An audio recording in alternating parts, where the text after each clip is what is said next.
Hello students, आज के video lecture में आप सबका स्वागत है। आप देख रहे हैं पाहुल इंस्टीट्यूट का ऑफिशियल चैनल यस टीचर और मैं हूं आपका आइल्स टीचर जसविंदर सिंह। तो लो जी, आज हम करने जा रहे हैं अपना लेसन नंबर 19 टास्क 2। एक नया ऐसे लेकर आए हैं, एक नई टेम्पलेट के साथ लेकर आए हैं। आज का जो ऐसे है वो है एडवांटेज एंड डिसएडवांटेज के ऊपर। टेम्पलेट के साथ करेंगे, स्टेप बाय स्टेप करेंगे। बहुत सारे स्टूडेंट्स को असल में दिक्कत आती है जब वो टेम्पलेट यूज करते हैं। असल में उनको पता ही नहीं है कि टेम्पलेट को यूज कैसे करना है। टेम्पलेट को कभी भी याद नहीं करना। बहुत सारे स्टूडेंट्स सभी क्या करते हैं कि जो एक उनके पास टेम्पलेट रहती है और उसको वो याद करने की कोशिश करते हैं। देखिए, टेम्पलेट हमें गाइड करती है, हमें ओपनिंग लाइंस, क्लोजिंग लाइंस ये सब हमें देती है। हमारी एक लिखने की शैली, एक लिखने का स्टाइल जो है वो हमें बताती है, एक निर्धारित करती है। आज जो है मैं आपको बताऊंगा वो टिप्स एंड ट्रिक्स जिसके साथ आपको टेम्पलेट सही तरीके से यूज करनी है। देखिए, टेम्पलेट में जैसे कि आप देखो, आपने एक टेम्पलेट आपको एक ओपनिंग लाइन आपको देती है। तो एक ओपनिंग लाइन में अगर आपने कोई भी सेंटेंस लिखना है, कोई भी आइडिया आप लिख रहे हो, तो वो जरूरी नहीं है कि एक ही ओपनिंग लाइन एक ही सेंटेंस के बीच में वो फिट आएगा। ठीक है ना जी। तो हमने याद नहीं करना, रट्टा वगैरह नहीं लगाना। हमने करना क्या है कि 2, 3, 4 टेम्पलेट कर लेनी है। उनमें से आपको 2, 3, 4 ओपनिंग लाइन, क्लोजिंग लाइन, आगे पूरी लिस्टिंग और ट्रांजिशंस और वोकैबुलरी, सेंटेंस फॉर्मेशन, बहुत कुछ आपको मिलेगा।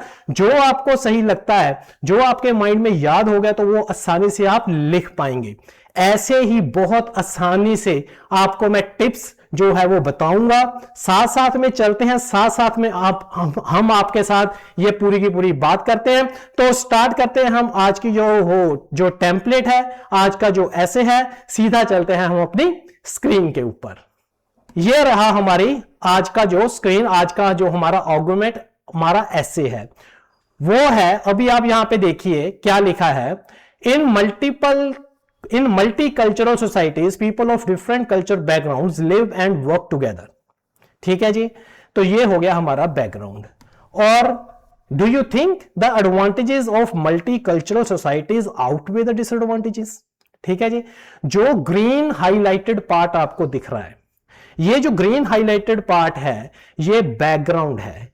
ठीक है कि मल्टीकल्चरल सोसाइटी, मल्टीकल्चरल मतलब हमारा वो समाज, वो सोसाइटी जिसमें कल्चर एक से ज्यादा है, मल्टी है। ठीक है, बहुसांस्कृतिक समाज। People of different cultural background, तो ये सांस्कृतिक जो बैकग्राउंड है, अलग अलग बैकग्राउंड के जो लोग हैं वो एक साथ रहते हैं, वो एक साथ काम करते हैं। Live and work together. तो ये जो है हमें पता चल गया कि ये एक मल्टी कल्चरल सोसाइटी के ऊपर जो है हमारा ऐसे हमारे पास आ गया है। तो आगे हमारी टास्क क्या है? ठीक है, do you think the advantages of multicultural societies outweigh the disadvantages? अभी यहां पे आप देखिए, ये जो हमारा ऐसे है ये है हमारा एडवांटेज एंड डिसएडवांटेज का। ये रहा एडवांटेज। ठीक है, क्या एडवांटेज आउटवे कर रही है किसको? डिसएडवांटेजेस को। आउटवे का मतलब क्या है? आउटवे का मतलब है भारी पड़ना। क्या एडवांटेजेस जो हैं वो डिसएडवांटेजेस के ऊपर भारी पड़ रही हैं? एडवांटेज किस चीज की? कि मल्टीकल्चरल सोसाइटी में लोग एक साथ रहते हैं और काम करते हैं। तो ये रही हमारी आज की टास्क, और आपको आज की टास्क जो है वो समझ में आ गई होगी। अब हम करेंगे सबसे पहले इंट्रोडक्शन, साथ साथ में मैं आपको बता रहा हूं टेम्पलेट। तो हमारी टेम्पलेट की जो फर्स्ट लाइन है, ठीक है, ये रही आपकी स्क्रीन के ऊपर। तो यहां पे नाउअडेज लिखा हुआ है। नाउअडेज आगे जो भी बैकग्राउंड है, हमने ऊपर जो अभी हमने ग्रीन में जो हमने बैकग्राउंड देखी है, ठीक है, ग्रीन जो हाईलाइटेड बैकग्राउंड है, इसको जस्ट आपने क्या करना है, इन अदर वर्ड्स लिखना है। इसको पैराफ्रेज करके आपने दोबारा लिख देना है। नाउअडेज का मतलब क्या है कि आजकल। ठीक है, और स्टूडेंट्स इसमें आपको ये इस चीज का ध्यान रखना है, जब आप ये जो नाउअडेज लिखोगे, ठीक है, नाउअडेज लिख रहे हो तो इसके पीछे यहां पे एस लगा हुआ है, एस। ठीक है, तो एस लगाना है, नाउ आर डेज, और एक साथ लिखना है, इसमें कोई भी गैप नहीं है। ठीक है जी। तो देखिए नाउअडेज, और ये हमारा जो है आगे कौन सी रहेगी लाइन? अभी आप नीचे देखिए नाउअडेज, तो जो है ये हमारी टेम्पलेट लाइन है। यहां पे थोड़ा सा चेंज करके क्या लिखा है? Multicultural societies are best characterized by people of different culture background. अभी आप देखिए, ध्यान से देखिए कि जस्ट कुछ नहीं किया, इसने जस्ट क्या किया, डिफाइन किया है। और जो ये वर्ड है, ये वर्ड यहां पे जो आपको दिख रहा है, तो ये जो वर्ड है इसका मतलब है डिफाइन करना, इसका मतलब है एक्सप्लेन करना। तो मल्टीकल्चर सोसाइटीज जो हैं वो बेस्ट डिफाइंड जो है वो होती है किसके द्वारा, people of different culture background. ठीक है, ये तो जस्ट उन्होंने एक रीजन लिख दिया, एक बैकग्राउंड लिख दी। इसके बाद इन माय ओपिनियन, ये जो आपको ऊपर नेक्स्ट आपको जो लाइन दिख रही है, ये वाली line, in my opinion the fact that आगे dash something brings more advantages than disadvantages, ये थीसिस लाइन है। ठीक है, आपने थीसिस में अपना ओपिनियन, अपना स्टैंड क्लियर करना है और ये बताना है कि आप करने क्या वाले हैं। तो इसने आपने सिंपल से बता दिया, इन माय ओपिनियन, मेरा ओपिनियन क्या है कि जो द फैक्ट दैट, असल में क्या, डैश ब्रिंग्स मोर एडवांटेजेस, जो भी आपको लगता है कि ज्यादा फायदा किसका है, तो वो आपने बीच में लिख देना है। तो यहां पे अभी आप देखिए लिखा हुआ, इन my opinion the fact that people of diverse culture background live and work together brings more advantages. तो ये असल में लोगों का एक साथ रहना, अलग अलग कल्चर्स के लोगों का एक साथ रहना और काम करने को ये एडवांटेजेस बता रहा है, इसकी एडवांटेज बताने जा रहा है। ठीक है, तो आपको समझ में आ गया होगा कि ये होगी हमारी जो फर्स्ट जो है, ये रही हमारी थीसिस, ये हमारी इंट्रोडक्शन होगी, ये हमारी थीसिस लाइन होगी। और जो हमने येलो में हाईलाइट किया है, ये जो है ये टेम्पलेट लाइन है, ये आपको गाइड करती हैं, आपको बताती हैं कैसे ओपनिंग करनी है और कैसे आपने थीसिस का जो है एक स्ट्रक्चर, कौन सी किस स्ट्रक्चर में आप उसको लिख सकते हैं। इसके आप नोट्स बना लीजिए, आप इसको लिख लीजिए। तो ये रहा हमारा दोनों के दोनों अपना इंट्रोडक्शन पैराग्राफ हो गया। अब हम करने जा रहे हैं, अच्छा जी सॉरी, अब हम करने जा रहे हैं नेक्स्ट, ये हो चुका है। हमारा जो नेक्स्ट है वो है बॉडी पैराग्राफ 1। अभी बॉडी पैराग्राफ 1 जो है इसकी पॉजिटिव साइड, ठीक है, जो हम एडवांटेज बता रहे हैं वो हम बीपी 1 में लिखेंगे और जो डिसएडवांटेज है वो बीपी 2 में होगी। अब हम लिखने जा रहे हैं बीपी 1। अभी आप देखिए जो येलो हाईलाइटेड है ये है हमारी टेम्पलेट गाइडिंग लाइंस। हम देखते हैं डैश मतलब something creates a wide variety of benefits. अब हम क्या लिखेंगे, अभी आप देखो नीचे आप एक एक लाइन को मिलाते चलिए और देखते चलिए। लिखा हुआ living and working in multi cultural society, उसी को अलग अलग फ्रेज बना के लिखा है। यहां पे अभी क्या लिखा है, living and working in multi cultural society, आगे creates a wide variety of benefits. To start with, अभी टू स्टार्ट विद बोला है, तो टू स्टार्ट विद का मतलब है कि यहां से अभी फर्स्ट जो है आपका, यहां से अभी अपना फर्स्ट आइडिया स्टार्ट हो गया। ये देखिए फर्स्ट आइडिया, तो फर्स्ट आइडिया इसमें क्या है, people can broaden their horizon by living working in multiple culture environment. ठीक है, people can broaden their horizon. So main line जो यहां पे है, ठीक है, तो ये है ब्रॉडन देयर हॉरिजन्स। ठीक है, ये मेन पॉइंट है। ब्रॉडन देयर हॉरिजन क्या है, ब्रॉडन का मतलब खुला करना, बड़ा करना, हॉरिजन का मतलब दायरा, अपने सोच का दायरा, अपनी अंडरस्टैंडिंग का दायरा को बढ़ाना। तो लोग जो है वो अपने सोच के दायरे को, अपने आउटलुक को, अपनी अंडरस्टैंडिंग को वो क्या कर रहे हैं, ब्रॉडन कर रहे हैं, बढ़ा रहे हैं। ठीक है ना, by living and working in multicultural environment. तो ये जो है ये हमारा फर्स्ट है, फर्स्ट आइडिया जो है इसमें, फर्स्ट आइडिया में हमने यहां पे ब्रॉडन देयर हॉरिजन लिखा। ठीक है जी, broaden their horizon। Okay, broaden their horizons। तो बाय लिविंग कैसे, रह के और काम करके मल्टीकल्चरल सोसाइटी एनवायरनमेंट में। चलो जी, स्पेसिफिकली अभी आप देखिए आगे नेक्स्ट जो लिखा हुआ है स्पेसिफिकली का मतलब है खास तौर पर। ठीक है, तो अभी वो स्पेसिफिकली, प्रिसाइजली, एक्यूरेटली, अभी यहां पे आगे एग्जांपल स्टार्ट होने जा रही है कि वो बताएगा कि कैसे वो अपने आइडियाज को, अपने नॉलेज को ब्रॉडन कर रहे हैं, हॉरिजन को ब्रॉडन कर रहे हैं। तो क्या लिख रहे हैं यहां पे, different culture generates different view points and ideas which helps people to better understand the world. Simple उसी को थोड़ा सा खोल के बता दिया कि डिफरेंट कल्चर्स के साथ हमारे पास डिफरेंट व्यू पॉइंट, ठीक है, हमारे पास क्या है, डिफरेंट व्यू पॉइंट आते हैं और डिफरेंट आइडियाज आते हैं हमारे पास, ठीक है। तो different view points and different idea, जिसके साथ ये रीजन रिजल्ट है। आप ध्यान से देखिए ऊपर भी, तो यहां पे जो लिखा हुआ है ये रहा रीजन, ठीक है, और इसके बाद विच के बाद आगे स्टार्ट हो गया रिजल्ट, ये वाला जो है ये है रिजल्ट। तो रीजन एंड रिजल्ट ये दोनों ही हमारे पास है। तो ये स्पेसिफिकली के बाद, ठीक है, उन्होंने बोला कि व्यू पॉइंट्स एंड आइडियाज जो है वो जनरेट होते हैं, जिसके साथ वो वर्ल्ड को अच्छी तरह से अंडरस्टैंड करते हैं। ये हमारा था फर्स्ट पॉइंट। अभी हम जो है देखते हैं वो सेकंड पॉइंट। सेकंड पॉइंट में इन्होंने लिखा है बिसाइड्स। क्या लिखा है, बिसाइड्स, ये वाला, ठीक है। पहले पे क्या लिखा था, स्पेसिफिकली, ये वाला, ठीक है। यहां से सॉरी, पहला लिखा था इन्होंने टू स्टार्ट विद, अभी यहां से लिखा है इन्होंने besides. Besides people from different culture background contribute to the society in more creative ways, ठीक है। तो अभी जो नेक्स्ट जो पॉइंट है इसमें कंट्रीब्यूशन की बात हो रही है, ठीक है, कि वो लोग जो हैं वो कंट्रीब्यूट करते हैं सोसाइटी को, ठीक है। कंट्रीब्यूट कैसे करते हैं, in different in creative ways में वो कंट्रीब्यूट करते हैं, ठीक है। एविडेंटली, अभी यहां से फिर से एग्जांपल स्टार्ट कर दी। पहले एग्जांपल देने के लिए इन्होंने स्पेसिफिकली लिखा, अभी इस बार इन्होंने एविडेंटली लिखा। Evidently countries such as Australia and Canada have more festivals to celebrate, ठीक है। कनाडा में, ऑस्ट्रेलिया में आपको पता है अलग अलग कल्चर्स के लोग रहते हैं, इसलिए वहां पे ज्यादा लोग ज्यादा फेस्टिवल मनाते हैं, ठीक है, because of their multicultural nature, ठीक है जी। विच मीन्स, अभी फिर से अगर रीजन फिर रिजल्ट स्टार्ट हो गया, ठीक है ना। विच मीन्स के बाद ये देखिए यहां पे रिजल्ट स्टार्ट हो गया।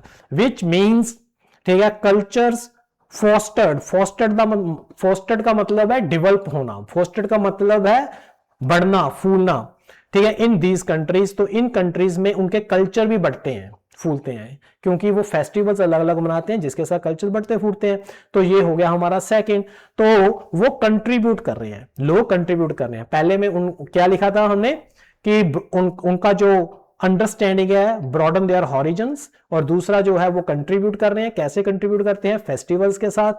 और तीसरा जो है अभी लिखा हुआ है अबव ऑल, ठीक है। पहले में इन्होंने लिखा था टू स्टार्ट विद, सेकंड में लिखा था बिसाइड्स, थर्ड में जो स्टार्ट कर रहे हैं वो लिखा above all people from different cultures help multi culture society boost it's economy. तो तीसरे नंबर पे इन्होंने पॉइंट ले लिया इकोनॉमी का, ठीक है। तो डेफिनेटली उनकी इकोनॉमी भी बूस्ट हो रही है, बढ़ती है, ठीक है। टू बी मोर स्पेसिफिक, अभी देखिए यहां पे इन्होंने लिखा टू बी मोर स्पेसिफिक। पहली एग्जांपल लिखने के टाइम इन्होंने लिखा था स्पेसिफिकली, दूसरी एग्जांपल लिखने के साथ टाइम पे लिखा था एविडेंटली। अभी तीसरे जो आइडिया की एग्जांपल लिख रहे हैं उसमें लिख रहे हैं ये टू बी मोर स्पेसिफिक, ठीक है। तो आप स्पेसिफिकली को टू बी मोर स्पेसिफिक भी लिख सकते हो, ऊपर नीचे ये एक दूसरे को आप इंटरचेंज कर सकते हो। तो immigrant as well as their families and friends create large amount of profit for the tourism industry. अभी क्या है कि जो इमिग्रेंट्स हैं, ठीक है, उनकी फैमिलीज भी वहां पे जाएंगी मिलने के लिए, उनके फ्रेंड्स भी जाएंगे, ठीक है, और वो बहुत सारे प्रॉफिट मिलता है टूरिज्म इंडस्ट्री को, ठीक है। उनका टूरिज्म बढ़ता है इसके साथ, क्योंकि मल्टीकल्चरल सोसाइटी है, ठीक है। विच directly generate more revenue, revenue का मतलब उनके पास और भी ज्यादा पैसा आता है फॉर मल्टीकल्चरल सोसाइटी। तो ये हो गए तीन पॉइंट्स, मतलब number 1 broaden their horizon, number 2 contribute by festivals, number 3 boost their economy, ठीक है। तो इनको तीनों को उन्होंने एग्जांपल्स के साथ एक्सप्लेन किया। पहले में आपने स्पेसिफिकली लगाया, दूसरे पे एविडेंटली, तीसरे पे to be more specific. Listing आपको याद करनी है, यहां पे उन्होंने आपको बता दिया टू स्टार्ट विद के बाद पहला, फिर उसके बाद बिसाइड्स, फिर अबव ऑल। तो लिस्टिंग जो है वो प्रेडिक्टेबल नहीं होनी चाहिए, जैसे कि फर्स्टली, सेकेंडली, थर्डली, ठीक है। तो ये जो है आपका वोकैबुलरी पार्ट भी है। तो देखिए कितनी अच्छी तरीके से आपको कैसे, ठीक है, आइडियाज को प्रोग्रेस करना है, डेवलप करना है और कौन से वर्ड्स यूज करने हैं। तो यहां पे आपको अच्छे से पता चल गया। पिछली जो टेम्पलेट हमने की थी उसमें भी लिस्टिंग है, उसमें भी बहुत सारे वर्ड्स हैं, ये सभी इंटरचेंज होते हैं। जितनी ज्यादा टेम्पलेट्स आप करोगे तो उतना आपको याद रखने की जरूरत नहीं है, आपके पास आपके माइंड आपको बताएगा, ठीक है।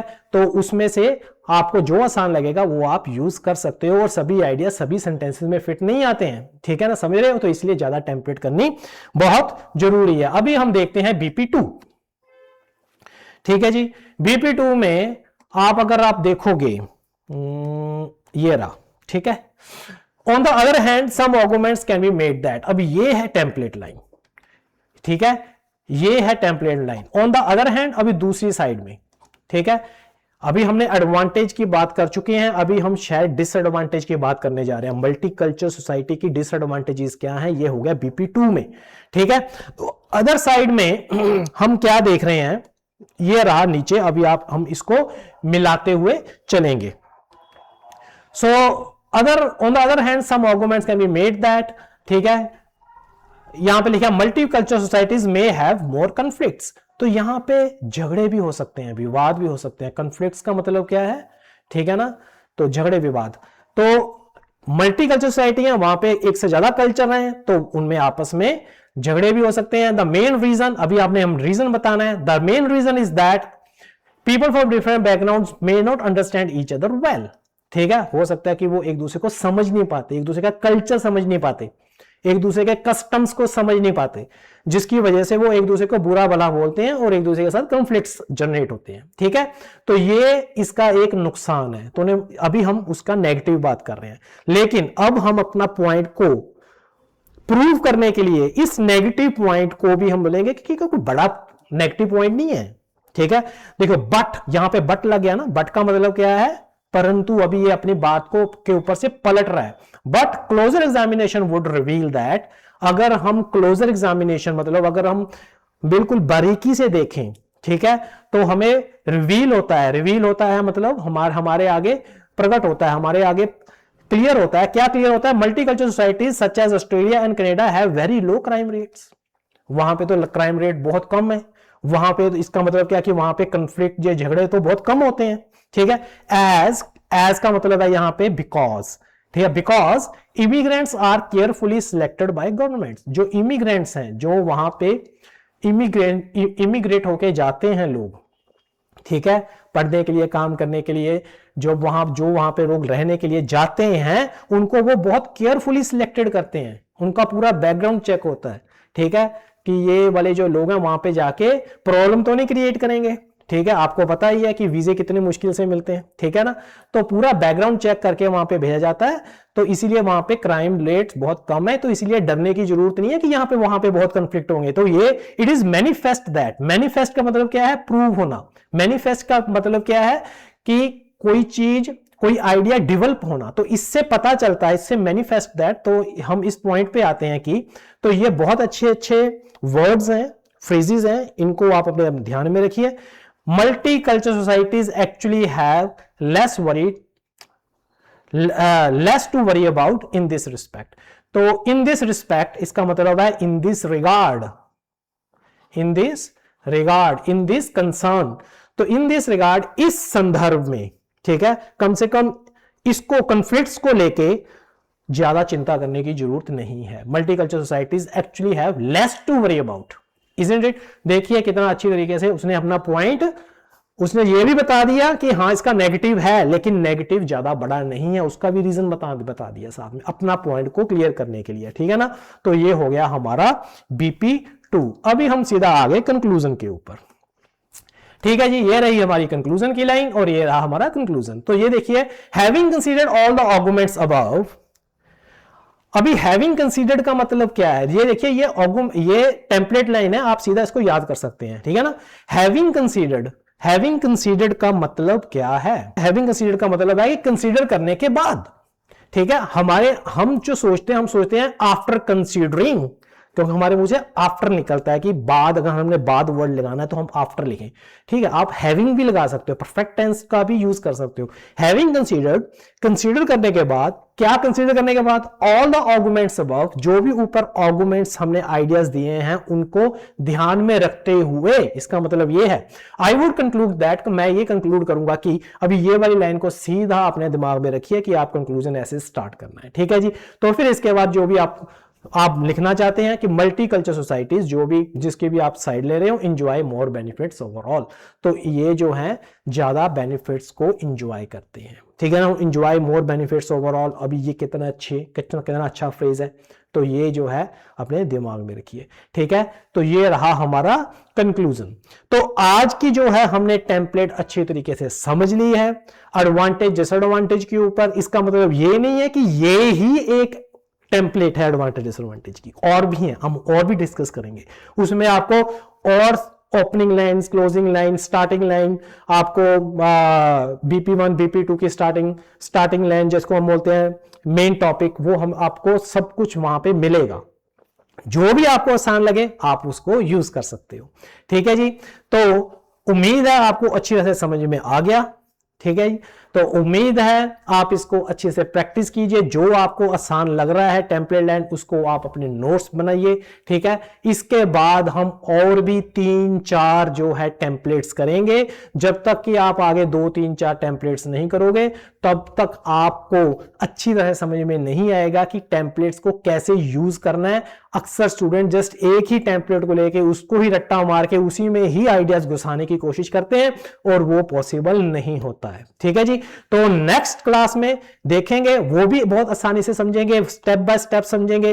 स्क्रीनशॉट ले लीजिए, रुक रुक के वीडियो को पॉज करके आप देखिए। तो अगर आपको हमारी ये वीडियो अच्छी लगी तो प्लीज आप इसको लाइक कीजिए, अपने फ्रेंड्स के साथ शेयर कीजिए, ताकि कि उनका भी भला हो, उनकी भी तैयारी अच्छी तरह से हो सके, वो भी अच्छे बैंड स्कोर ले सकें। तो मिलते हैं नेक्स्ट वीडियो में अगली टेम्पलेट के साथ, अगले ऐसे के साथ। तब तक नमस्कार, जय हिंद।